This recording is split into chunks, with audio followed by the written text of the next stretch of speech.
Hey guys, welcome to the channel and thank you for watching. Today we're gonna react to the video from the Force 9 YouTube channel. The link is gonna be in the description box down below, so you can click and go watch the original video.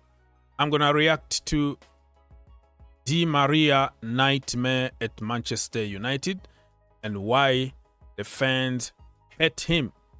We're gonna watch together and react, and don't forget to like, subscribe and share. Let me know in the comment section down below if you would like to see this kind of videos. Thank you. How did Manchester United fans go from this? Man of the match for me has to be Angel Di Maria. What an impact he had today. He was just like a menace down that left-hand side. Di Maria is well better than I ever thought he was. I knew he was good. How good did you think he was? I thought he was that level, yeah? Yeah. But he's not. He's that level. All the way to this. Di Maria, for me, himself, bro, you get me? Absolute scumbag he is, man. Angel Di Maria, on the other hand, is an absolute joke. Well, the answer is actually pretty simple, and it all started on the 24th of May 2014. Alright people, so Di Maria, when he joined Manchester United, as always, fans will welcome you, they will worship you, and then if you don't perform on the pitch, they're gonna hate you very quickly. And Manchester United fans, let's make it clear at the beginning, they supported Di Maria. The transfer was a big saga, a lot of excitement, new era under Van Gaal, and everybody waited something more than what he offered. So let's watch the video and comment a little bit more. After a man of the match performance that helped Real Madrid win their 10th Champions League, Angel Di Maria was regarded as one of the world's best wingers, earning himself a 10th place finish in the 2014 Ballon d'Or rankings. So it didn't come as much of a shock when a plethora of clubs lined up to sign him that summer, with Manchester United coming out on top and landing their star man. Sky Sports News are reporting that a fee has been agreed with Real Madrid, £63.9 million for Angel Di Maria. And despite how excited 63.5 million from Real Madrid to Manchester United. Chelsea were heavily linked with him, Arsenal, but I think it was in the same window where also Ozil joined Arsenal. Correct me if I'm wrong, but Real Madrid had to sell. They had so many big stars, big names on big money. They couldn't get enough minutes. And they wanted also to buy even more superstars. So when the time is right, Real Madrid don't hesitate to sell player. And Di Maria came to Manchester United. some Manchester United fans may have been about their new star signing. Yes! Manchester United have signed a world-class player, Angel Di Maria! Angel Di Maria would release an open letter claiming that it wasn't his choice to leave Real Madrid. Unfortunately, I have to go, but I want to make clear that this was never my desire. After winning La Decima, I went to the World Cup with the hope of receiving a gesture from the board, which never arrived. Many things and many lies were told. Someone may not like me. There are many things that I value, and many of them have nothing to do with my salary. I hope to find them at Manchester United, one of the biggest clubs in the world. Ironically, the next day, Okay, so first of all, he didn't want to leave Madrid, but they were forced to sell him. And you know, one of the reasons was James Rodriguez, also from the World Cup, and Real Madrid wanted him. They wanted to make some adjustment, and Di Maria was the, one of the guys to sacrifice. But he said it clearly that he didn't want to leave, but he was forced to leave. Manchester United would go on to suffer an infamous 4-0 defeat to MK Dons in the League Cup, where in a post-match interview, manager Louis van Gaal would be asked about what their new signing would bring to the Premier League. I think he shall contribute very much in our way of playing. He is also a creative player. I can change the system with Di Maria because he can also play at the wing and he can also play in midfield. But we don't have to expect of tomorrow the world has been changed. No. He has to adapt also to the culture of England, to the culture of the Premier League and to the philosophy of Manchester United. However, it's seeming Okay, so that is very important because fans usually will wait for somebody to hit the ground running. Yes, it could happen, But most of the time, if you are moving from another league to the Premier League, you're going to struggle, especially with the physicality and the weather in England. And I remember back then, people were saying he's not really built for the Premier League because he's not physical. He's very technical, but the brother is not good enough for the Premier League. Seemingly wouldn't take Angel too long to settle in, with several fans believing he had an impressive debut in a 0-0 away draw against Burnley. Di Maria made his debut, looked very good actually, looks quite measured with his passing, showed a good range of passing out there, looked comfortable on the ball. He slotted right in centrally as well, not where he's used to playing, not a position I was expecting him to play. Di Maria made his debut. What did you make of it? Very, very impressed. I thought that he was very good, and to be quite honest here, I think he was our best player. Di Maria's start to life in Manchester would only get better, because in the Yeah, so as you can tell at the beginning, even if you make a lot of mistakes in your few games, you know, at the beginning of your career in a club, the fans will always give you the benefit of the doubt because they want to see you successful on the pitch. very next game, he would go on to score his debut goal and assist Juan Mata in a 4-0 home win against QPR. Di Maria in the first half was running at players, he was majestic. The last time we've had a player like that was Cristiano Ronaldo in 2009. Oh my lord, like people try to exaggerate and compare people, and because Di Maria had the number 7 doesn't make him Cristiano Ronaldo. Slow down a little bit. People need to learn about these things, right? And everyone on the edge of their seats. It just went through the whole fans. Everyone expected something to happen. That was just magnificent today. Di Maria going at people, just what we wanted. And Angel's rich vein of form wouldn't stop there, as he'd score a fantastic chip from just inside the box, as well as set up Ander Herrera's tremendous backheel goal against Leicester City. As a result, the Argentinian wing... And remember that season also Falcao came on loan from Monaco to Manchester United. It didn't also go well because he was injured often, but I think people had hope back then that United were going to win the Premier League and were going to win pretty much every single cup.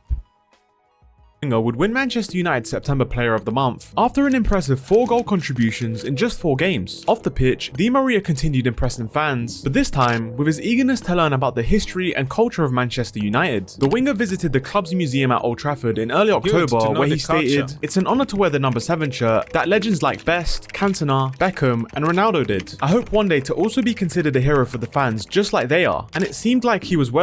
Wow, that was a huge statement though, to become like George Best, Beckham, Ronaldo. Number 7 shirt since Ronaldo left is kind of difficult for people to wear.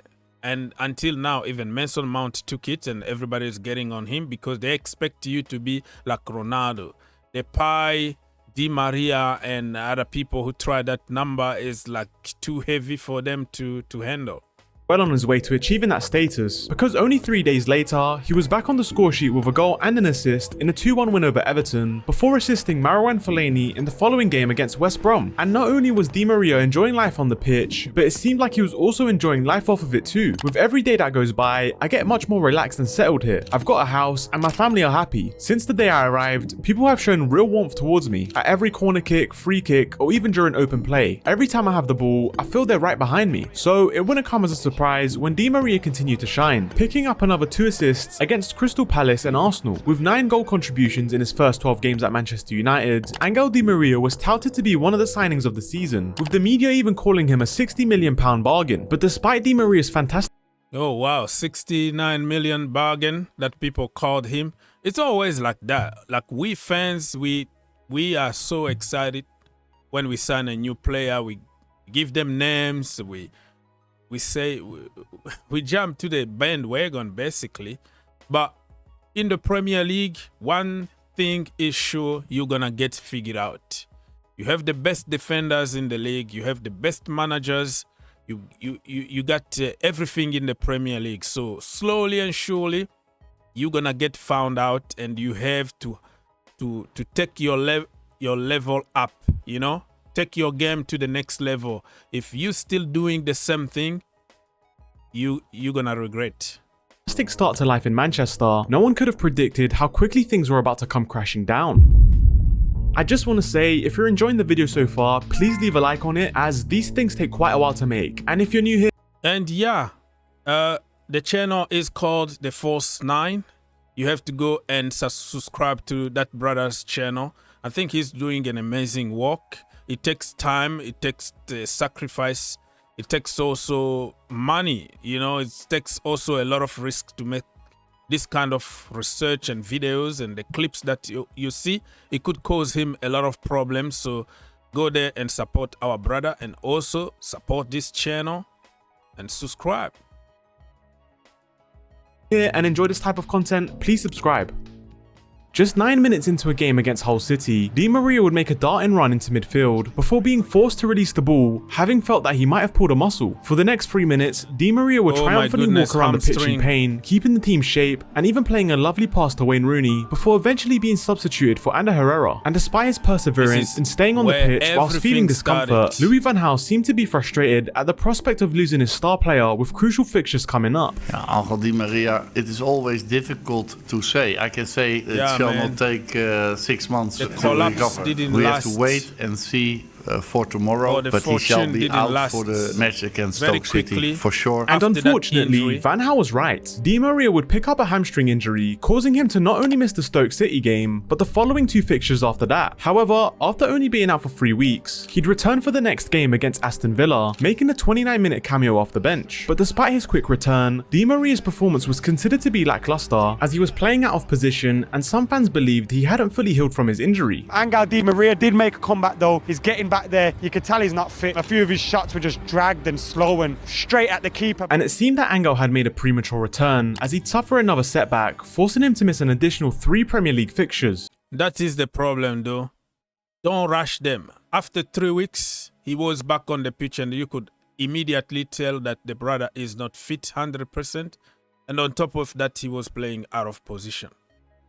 After another 3 weeks on the sidelines, Di Maria would finally make a return to the team, this time rediscovering his goal-scoring form from earlier in the season and bagging a goal against Yeovil Town after coming on for the final 30 minutes. Angel would officially return to the starting 11 a week later, this time partnering up with Robin van Persie as a second striker. Unfortunately, Di Maria couldn't quite get a hold of the game and failed to make an impact after playing for 72 minutes. However, it wasn't any fault of his own, as many fans believed that Louis van Gaal played him in an unnatural position. In a 3-5-2, you need a pacey striker, hence we played Di Maria up top. However, Di Maria is not a striker, which is why he flopped. Since when was Angel Di Maria a centre forward? Angel Di Maria is better off playing on the left side of the midfield. Di Maria is not a striker, he was completely lost up front, and despite the negative response to the tactics, Louis van Gaal would stick to his guns and continue playing Di Maria as a striker, this time partner. And this is what I don't understand from certain managers. They are so stubborn to the point where you see clearly that it's not working for him.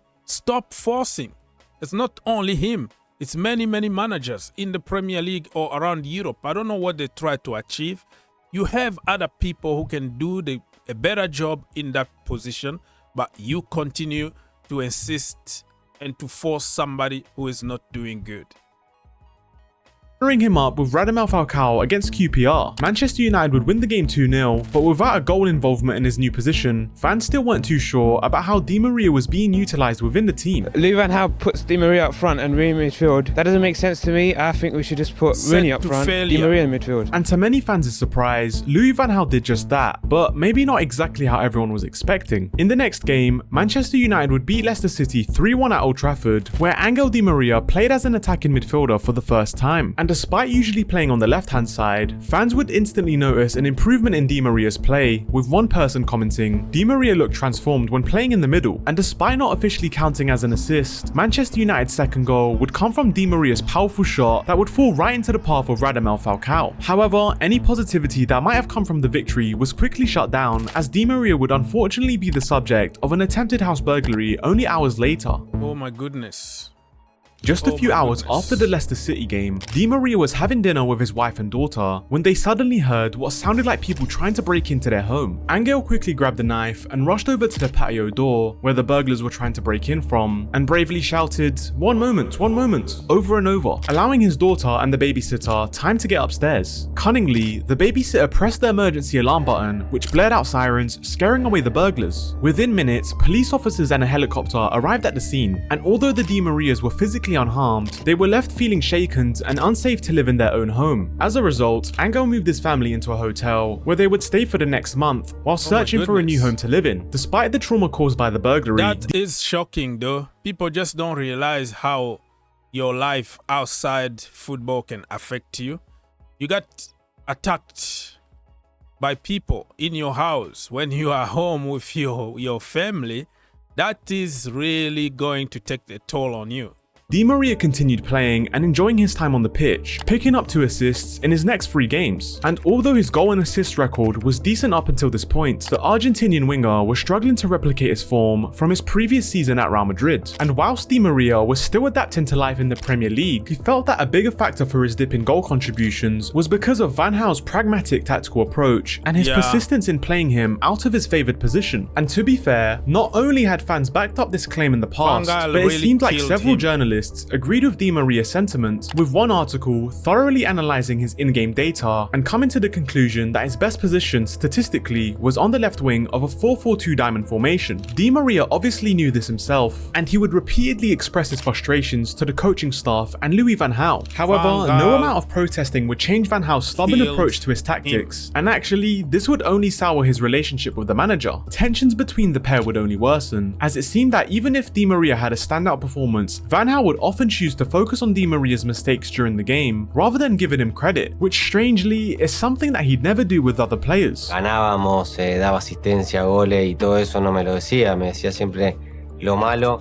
Es obvio que para aprender también está lo malo, ¿no? Necesitas saberlo, pero mi característica es jugar, de perder pelotas porque lo intento, siempre intento el pase de gol, siempre intento tirar al arco. Llegó un momento que las cosas se rompieron, le exigía mucho por encima de lo que nos pedía a todos los demás y en ocasiones incluso para los compañeros nos parecía desmesurado, ¿no? Y yo creo que hizo que Ángel perdiera esa confianza que tenía. Unfortunately, it seemed like there was no way back between Van Gaal and Di Maria, because even after Angel assisted United's only goal in the 2-1 loss against Swansea, Di Maria would be hooked off at half-time in the following match against Sunderland, and then again in the next match against Newcastle after only 60 minutes. Angel Di Maria's time at Manchester United would only continue to deteriorate, as one of his last starts of the season would come in an FA Cup quarter-final against Arsenal, and despite assisting United's only goal once again, Di Maria would be sent off in the second half after receiving 2 yellow cards in the matter of seconds, one for diving and the other for pulling the referee's shirt in frustration. To make matters even worse, rumours began circulating that Di Maria told his friends that he regretted joining Manchester United and was looking to leave the club in the summer. This left some fans with a bitter taste in their mouth. However, Di Maria was quick to dispel any speculation about his future, telling the club that he wanted to stay and extending the lease on his new home. Around this time, Angel even got his Manchester United shirt number tattooed on his arm, leading fans to believe that he was clearly committed to the club. And that's the problem though. I don't like tattoos in general, but especially putting tattoos of like teams, players. You don't know, musicians, superstars. If that person becomes something bad in the future, what are you gonna do with your tattoo? And tattoos always look good when you are younger, and as you age, your skin is changing. It's kind of very ugly, nasty.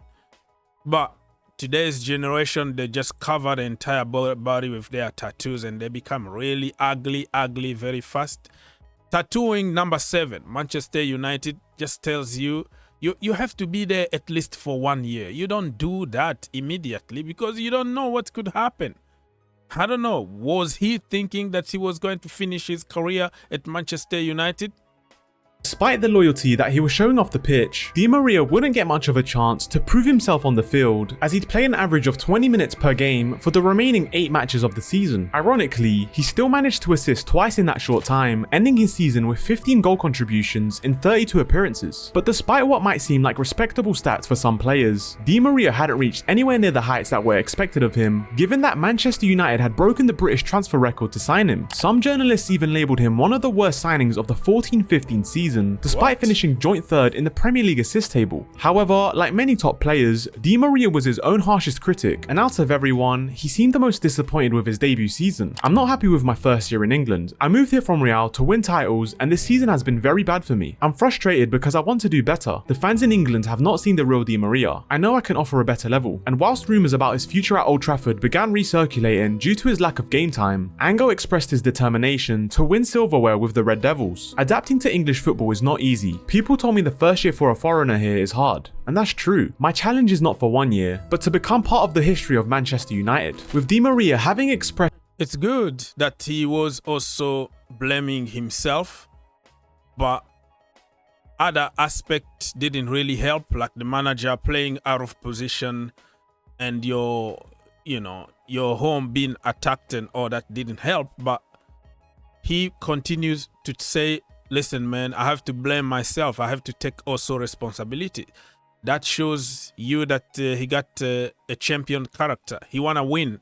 He's coming from Real Madrid, where he was winning a lot of trophies, and he just wanted to do the same with Manchester United.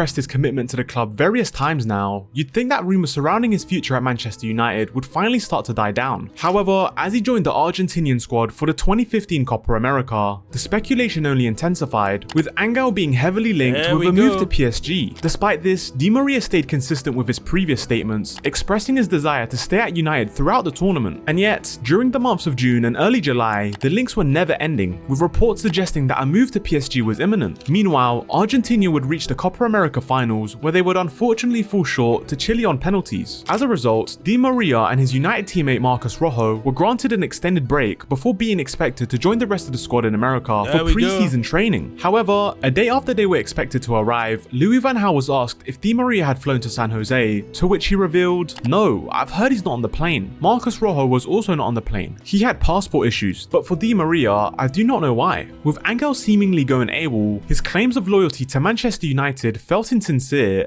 That's what I don't like.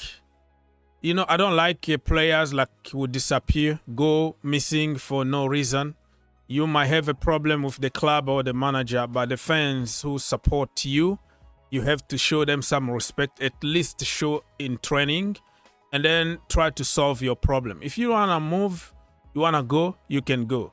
Thibaut Courtois did the same for Chelsea and went missing to force his way out. I just don't like that kind of character. It is what it is. You are free to do whatever you want if you don't feel like staying there, but show some respect to the fans.